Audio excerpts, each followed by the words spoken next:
If they write their histories, they want to be able to mobilize, they want to be able to get people to sacrifice.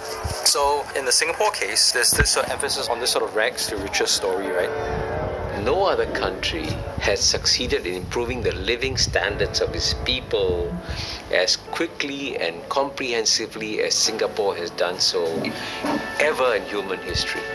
When we do national parades and people look at old footage and say, oh, we were like then, oh, this happened, oh my goodness, I didn't know we went through all that. And hopefully then plants a seed and then they think like, okay, maybe I can do my part in building this nation, but also knowing and being grateful for what's happened.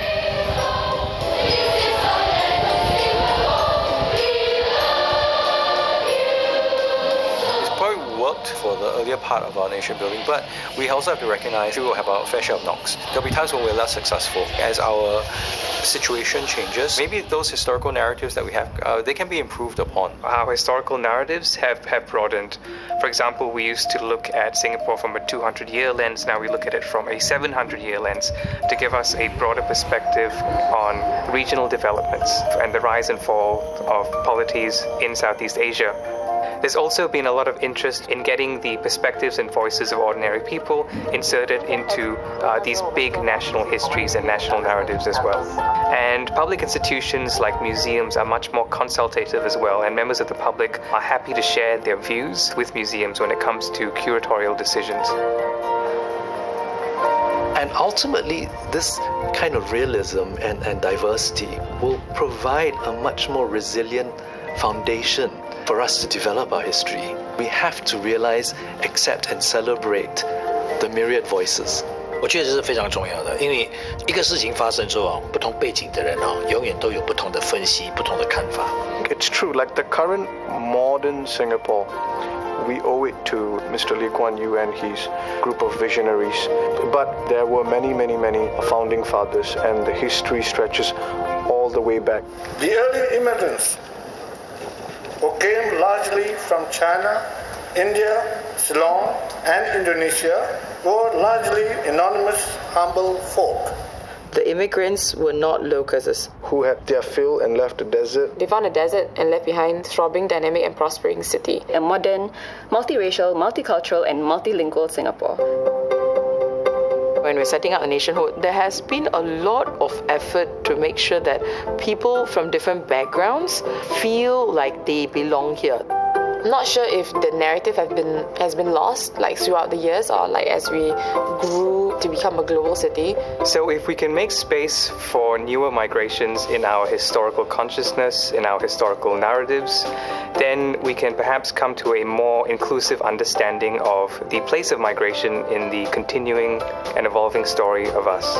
Okay, in 36 BC, I think my family history is a little bit confusing or complex, like many people from Singapore. My grandfather actually was from Fuzhou, China.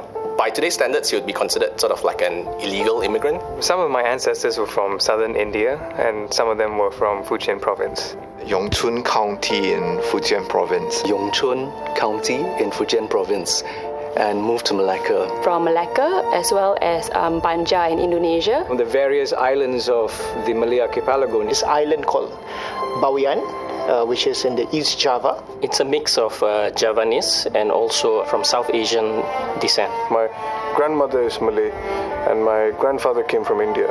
Indian and Arabs via Uttar Pradesh, northern India. My parents came from Sindh.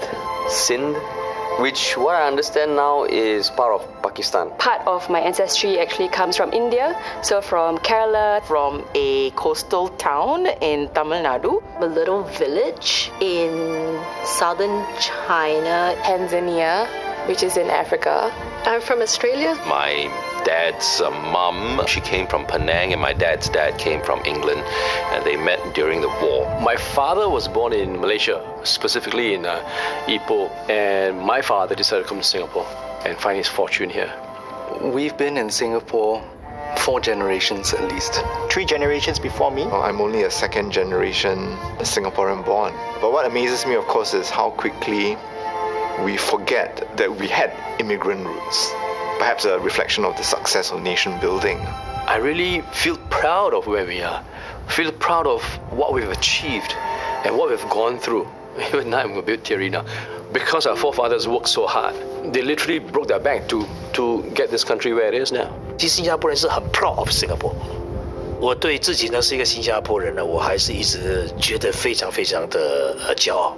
And I think we should all look back with pride because it's amazing that we can build a nation in the hearts and minds of Singaporean over a mere 50 years, you know. In other countries, it takes much, much longer. And Singapore's identity is very much a work in progress. I think it will take maybe another 50 to 100 years for it to be clearly crystallized. The beauty of the Singaporean is that he is not definable. We are so many facets and it's dynamic as well, so we keep changing. Some people might think that this sounds dire because what can we sort of pin our identity on, but that is what makes us special.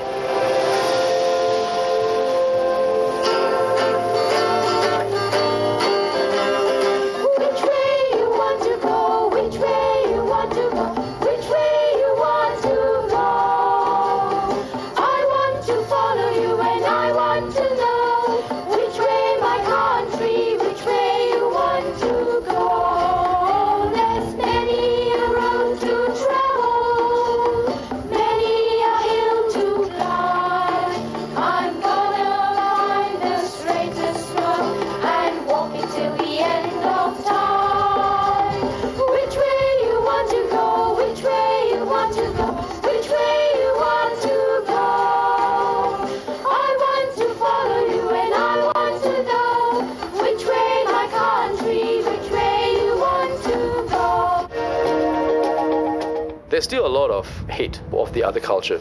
I'm saying a Chinese should not marry Indian. So what is wrong with you, man? Offensive remarks to an Indian family. I think it's becoming very scary to look like me, look Indian. What amazes me is how quickly we forget that we had immigrant roots. Singaporeans are prepared to accept migrants. At the moment, we are still reckoning with this idea. It's still uncomfortable. Pride Over Prejudice, Episode 2, Sunday on CNA. The CNA Insider Guess and Win is back with a special sustainability edition. Win a desktop computer and smart wireless earphones worth $3,000. Simply guess the missing words in 10 clips taken from our thought-provoking documentaries that put a spotlight on climate and environmental issues. Yang paling berbahaya di sini adalah sampah. Subscribe to CNA Insider's YouTube channel to watch more award-winning documentaries about sustainability. Participate now. Next on Japan Hour.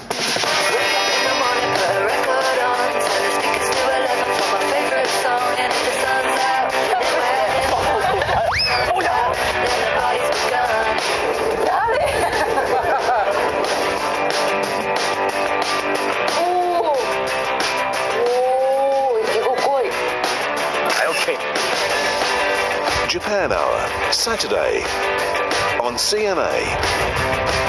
Japan Hour is brought to you by Sumitomo Corporation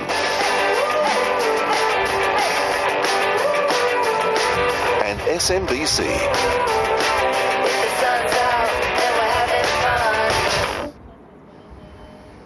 This is World Tonight. Good evening, I'm Paul Singh. Tonight's top stories. The United Nations has described the crisis in Afghanistan as a looming humanitarian catastrophe and has urged the world to raise over $600 million to help. A political truce in Malaysia. The government and opposition bloc have signed a cooperation pact to ensure stability. It's a boost for the new Prime Minister. Singapore proposes new laws to tackle foreign interference in domestic politics. Measures include takedown orders for questionable content. No advance warning from North Korea over a new long-range missile test, heightening security concerns for countries in the region. A warning that the Philippines is facing an education crisis as millions of school children begin a second year of remote learning.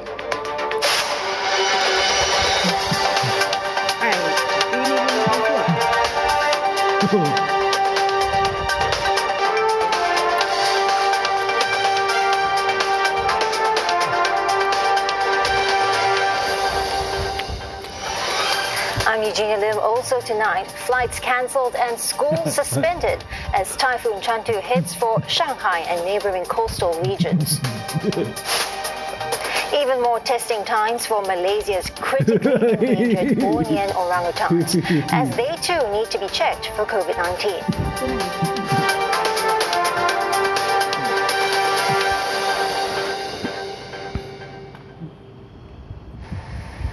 A looming humanitarian catastrophe is what could be Afghanistan's most perilous hour. That's the dire warning from UN Secretary General Antonio Guterres